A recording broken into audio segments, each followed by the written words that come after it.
Welcome to We Excel Daily. Every Thursday, we break bread together for nourishing creativity. And today, we're cooking the French dish ratatouille. This week's theme is creativity in the age of AI. And while I learned how to cook ratatouille long before AI became big, the way I learned it says a lot about what it means to stay human and creative today. Ratatouille is a French dish, humble yet satisfying. I've always been a bit of a Francophile. I just love how the French honor art and the everyday act of gorgeous living. I can't even say I got this recipe because I didn't.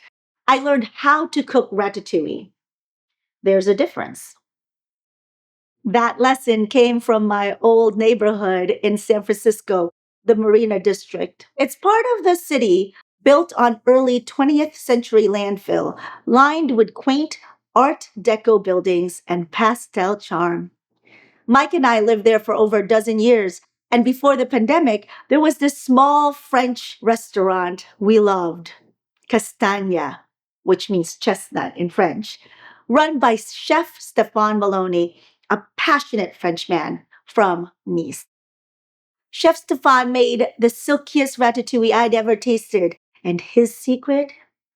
He sauteed each vegetable on its own before combining them in a casserole and roasting everything together in the oven. That's how you get depth.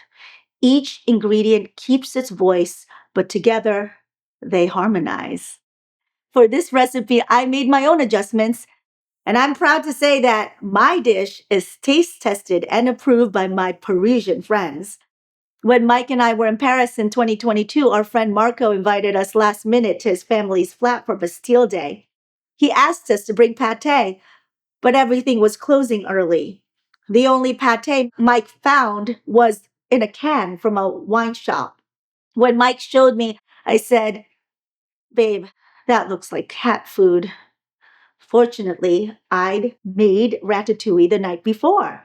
Because, yes, there's nothing that brings me more joy than cooking local food with local ingredients on vacation. At the Bastille Day party, Marco laughed at the pate, but I redeemed us, bumbling Americans, with freshly made ratatouille. And that night, we celebrated French Independence Day as we watched the Eiffel Tower's extravagant fireworks show. Simply unforgettable. I've seen ratatouille made all kinds of ways. Some like a thick ragu, others like a layered mosaic. Mine, with roots from Chef Stefan, is silky and luxurious. Even my husband, who basically eats vegetables out of obligation, loves my ratatouille. So here it is. This recipe serves six, but I'm doubling it today. For you, for six, you'll need one medium eggplant, one large red bell pepper, two medium zucchinis, 14-ounce whole canned Roma tomatoes, which is half a large 28-ounce can, one squirt of tomato paste, five sprigs of thyme, one large onion, three cloves of garlic chopped, olive oil, salt, and pepper. You have to treat each vegetable separately before you combine them all together. So, separately, slice the eggplant and zucchini thinly, then salt each side. This will draw out excess water. Set aside for later.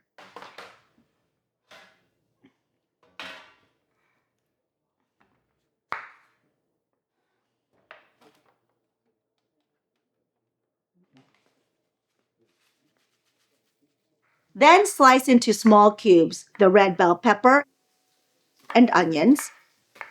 Chop the garlic. Heat a large skillet with olive oil over medium high. Saute onions in olive oil until translucent. Add chopped garlic. Cook 3 minutes. Add chopped red bell pepper. Cook for another 3 minutes. Set aside cooked vegetables. Made in France. Husband, can you help me with something? Oh, never mind. It's okay. Heavy.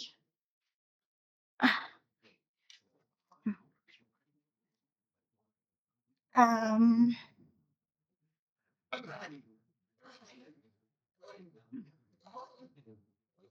Now, go back to the eggplant and the zucchini. Do you see how wet these are?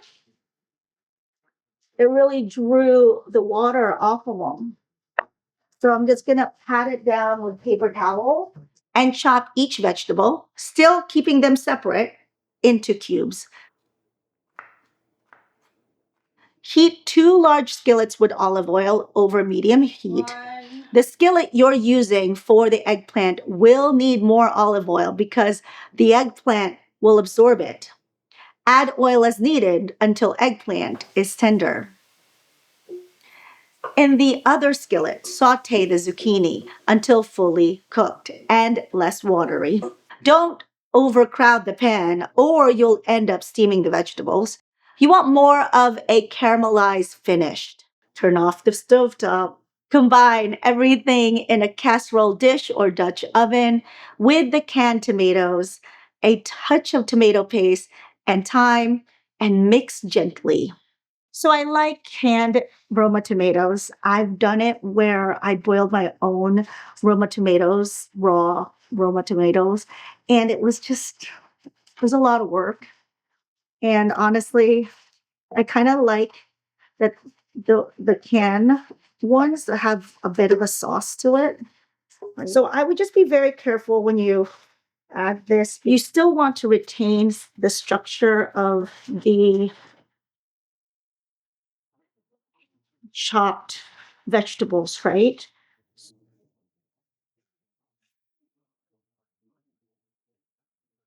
I think that's too much because I also salted uh the eggplant and zucchini before, so I don't want to oversalt it.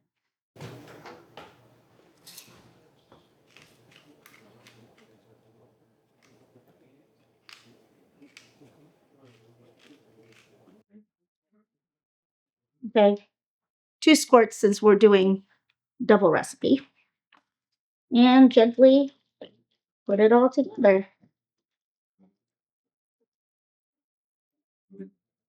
Oh, this looks so good.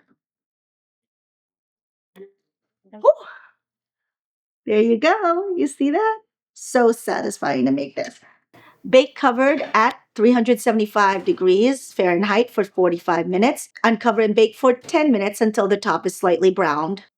And let stand 5 to 10 minutes before serving.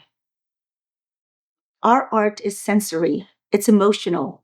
It's the fog on your cheek as you nestle into your warm sweater, or the perfume that she wore the night of that first kiss, the sight of the sun rising above the Manhattan skyline, this song that makes us cry for no logical reason, and the taste of freshly baked bread welcoming a weary traveler.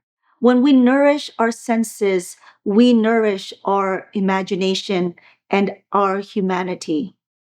We stay connected to what AI can never replicate, our capacity to live life through feeling and translate that feeling into something almost inexplicable. So this week, I invite you to notice what you sense, what you smell, see, taste, and touch. And if you're new here, We Excel Daily explores creativity Monday through Friday. By watching, liking, and subscribing, you're also supporting We Excel Org, our nonprofit that mentors kids to discover their creative voice. Together, we excel.